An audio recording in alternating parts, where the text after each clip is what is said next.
The fight between GS and teacher Kwadwo Nebusia for Getiana Getty a interest in a asem kutua.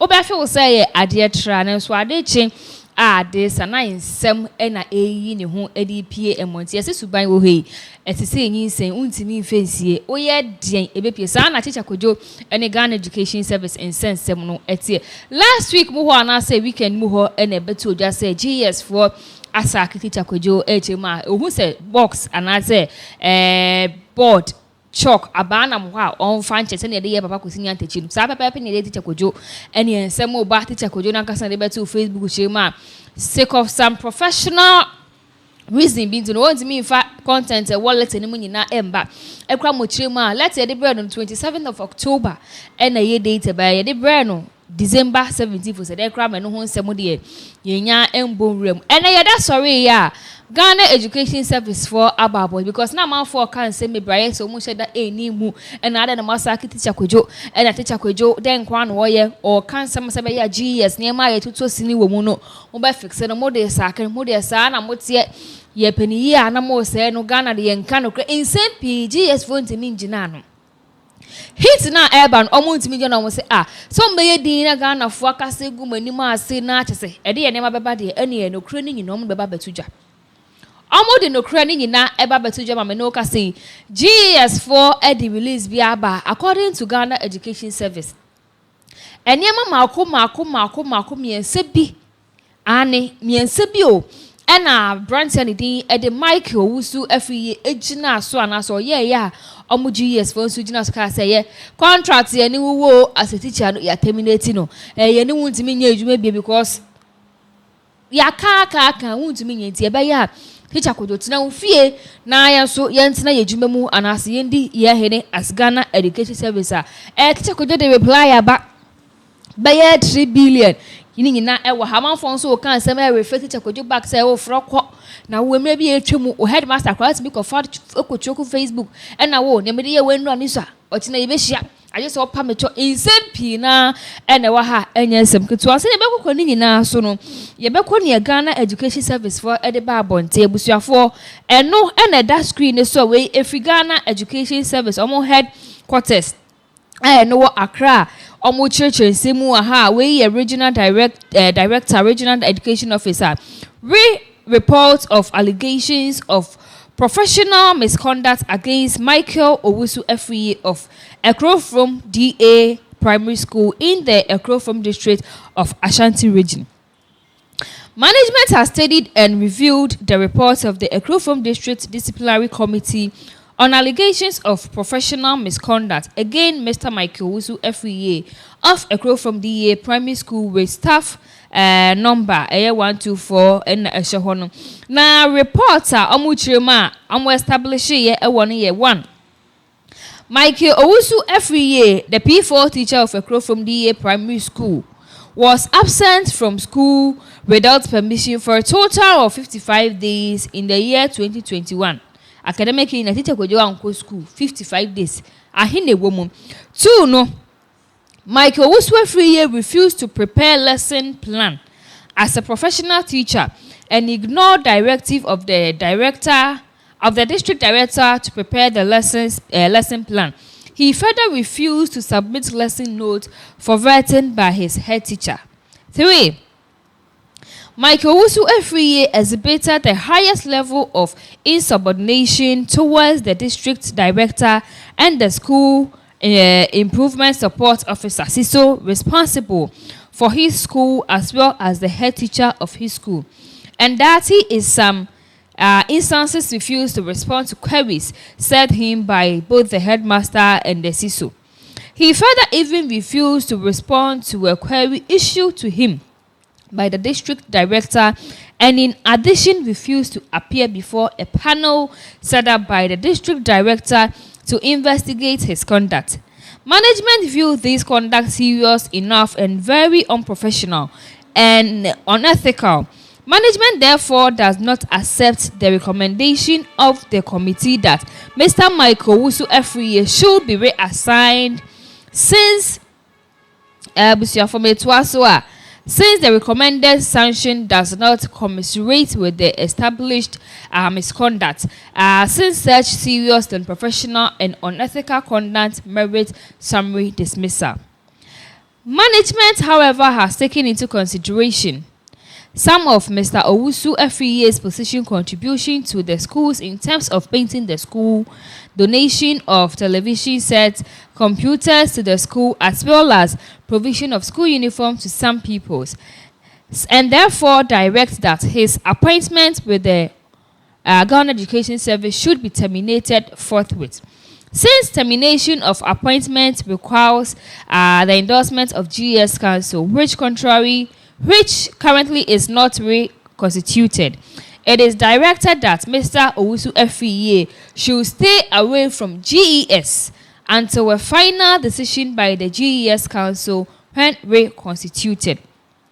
Ebio, Mr. Timothy K. Ayombil, management accepts the recommendation of the committee that Mr. Ayombil should be reassigned to a classroom to teach since it is established that he is incompetent to head a school. And you before France one also to a true Mr. Edward Yamua, management is of the view that Mr. Yamua should also be reassigned from his current role as a CISO and be reposted as a classroom teacher in another district. Thank you, Timothy Boateng, Ononaye Director General, Edema, Deputy Director General. Inti Ebusuafo Anthony, sorry. Enune Enyama and Ghana Education Service for Ede Baye Ebetujo, according to Omono, Eyade a teacher Kwadwo, Niama Baku Mienu Miensa Binti. Ane Baku Mienu Miensa Binti o. Ena omegyina so a omode eyinu efri honum ebusuafo ensemi beto odwape ena teacher Kwadwo se wonte ase ena ene uko live o Facebook a enya asem ko to hwe edom pa na ejina so hwe nti ensem a teacher Kwadwo edi tudwa na enu akiro no so di ni statement ababa to Facebook a o kirema sa o mu kirema ne ma miensa no mugina so omode yi nadi ena oba be breaki ene ma miensa ne down ba ko a mo say wo me school without permission no enya no kure. So 55 days almost one ask permission omoboa.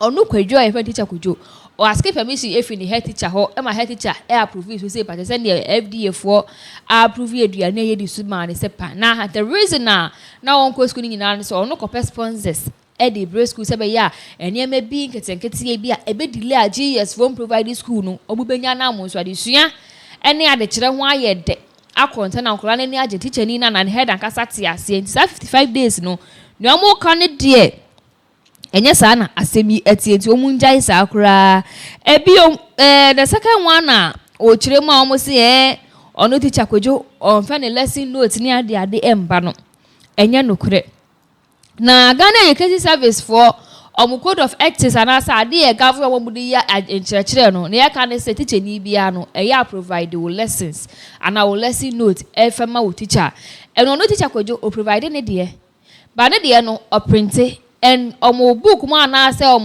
manual come wo de child and ya state no categorically say uye teacher ni a fa pen esi sa notebook teaching ni bi so na tworo.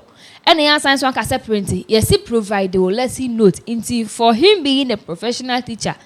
Or typing in our laptop so no what you pen drive so they are printing press. They are printing in now or the choir see a pay near yatro. Near yatron near ya printing and ya brought for crona the woman in your more canadian. Munja ebio mo say your man require letter one quote any other no crebi.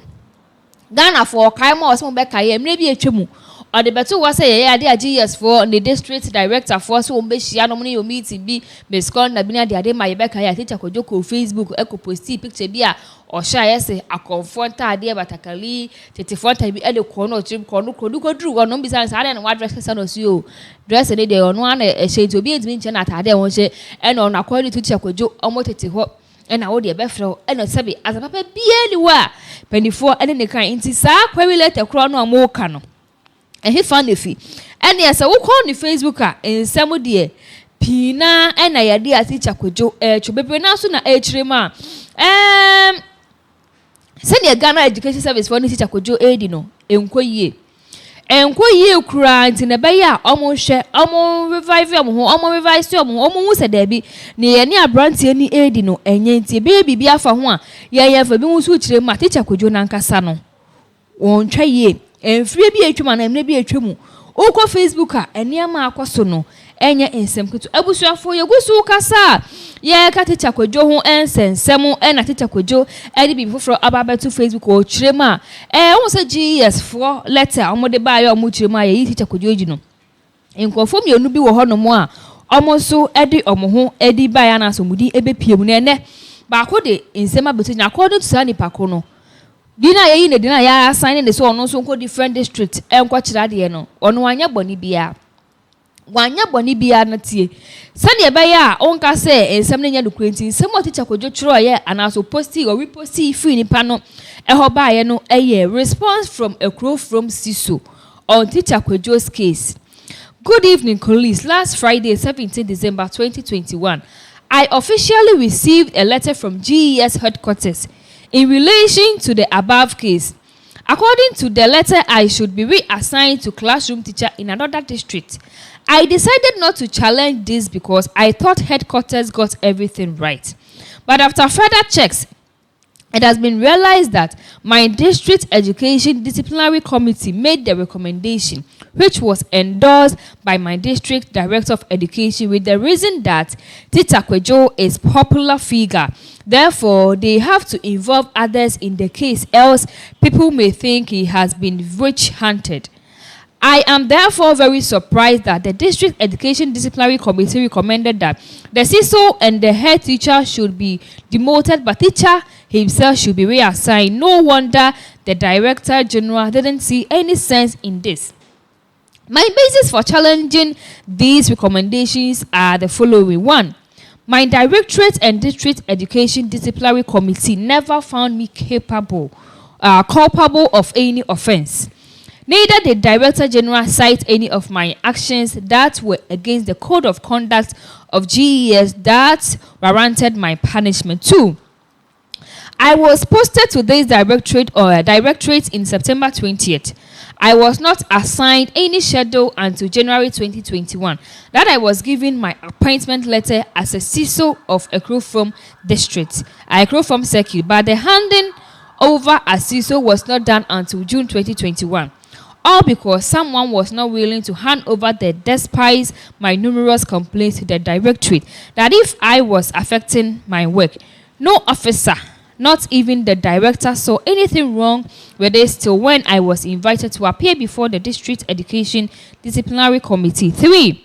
After receiving my appointment letter as CISO in January, I never visited any school in that month. In Tebusuafo, Abrante Su Chirema, teacher for an GS fire no yade a enkoyi ntine nsemo a me no kasa kwaso sisia eno no ye free eno so a ne ye kɔ comment bi amafo make chirema teacher Kwadwo na ye support no omani enje ho enti no omu chirema mo amo ye sa no munjai kura busuafo ye bekɔ akɔ read sa post no so e de amamu every Facebook a eye mre bi a etwemu October 27th and teacher Kwadwo eko make this particular post e wo Facebook na nipa no no ko post ni chema mo am support ni munjai mo kai go machi mre bi e etwemu ni teacher Kwadwo yo ni madness bako teacher Kwadwo post no say Timothy, it will be better for you to take transfer because the school can't contain the two of us. So me donya me. What I did to you today at your office for you to run away from school is even small. Tomorrow's own will be worse. If you don't apologize for all the damage you have caused me, trust me, you will never know peace. We nipa bone for headmaster Banza. Inti we ye post bi a etwemu a teacher Kwadwo eko make ya ordinary headmaster. Enya no nko a say bebre na e wo ho no mama fo teacher Kwadwo no ye no wanye ni GS for kwa mo na fa so de de.